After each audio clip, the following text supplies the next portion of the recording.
हठ धर्मी के कारण पूरे सत्र में कुछ बिल तो जबरदस्ती पास हो गए हैं दिन में। हालांकि दिन में कायदे से कोई बिल नहीं होना चाहिए पास। नियम यह है कि इस तरह के बिल जो है जो पास होते हैं वो वैधानिक नहीं होते हैं, लेकिन यहाँ तो सब चलता है। तो जिद कभी भी जो बड़ा होता है, जो सत्ता में है, उसको विपक्ष की मांग के सामने जिद नहीं करना चाहिए।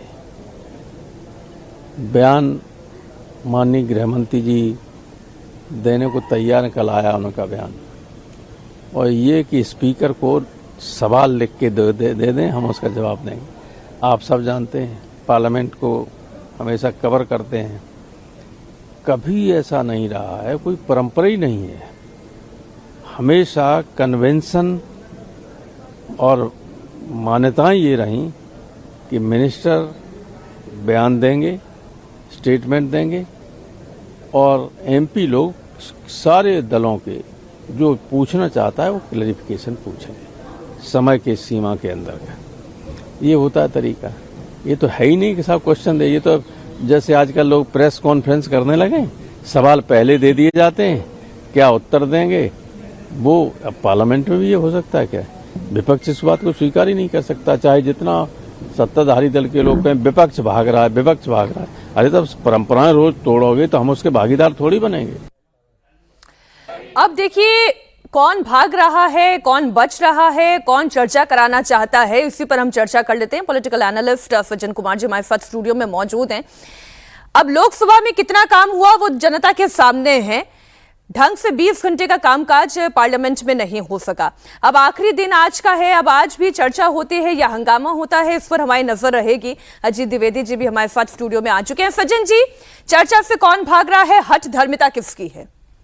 देखिए, ये हठ धर्मिता अभी तक जिसकी भी रही हो, 16 दिन तक गृह मंत्री नहीं है, तब तक विपक्ष की मांग में एक तर्क दिखता था। लेकिन आज की तारीख में जब गृह मंत्री खुद कह चुके हैं कि भाई हम तैयार हैं बहस के लिए, हर पक्ष पे बहस करेंगे, तो विपक्ष के पास कायदे से एक मौका है कि आप अगर घेरना चाहते हैं सरकार को, गृह मंत्री को, प्रधानमंत्री को, आप उस चर्चा के दौरान अपने प्रश्नों को पूछ सकते हैं, उन्हें घेर सकते हैं। ऐसी स्थिति में गोल पोस्ट शिफ्ट करना कि पहले आपको था कि ये स्टेटमेंट दे, उसके बाद आप कह रहे हैं कि माफी मांगे, ये क्लियरली दिखाता है कि ऑपोजिशन जो है कहीं ना कहीं इस मुद्दे को आगे खींचते रहना चाहता है बजाय के इसके समाधान के लिए। तो गोल पोस्ट शिफ्टिंग में क्लियरली अभी की तारीख में यह है कि जब गृह मंत्री आके बयान देने के लिए तैयार हैं, आज अंतिम दिन है, वो कह रहे हैं कि हम चर्चा करेंगे, एक्सटेंड भी कर देंगे, फिर भी प्री कंडीशनिंग करना, आप पूर्व निर्धारित शर्त रखेंगे, वो भी बदलते रहेंगे।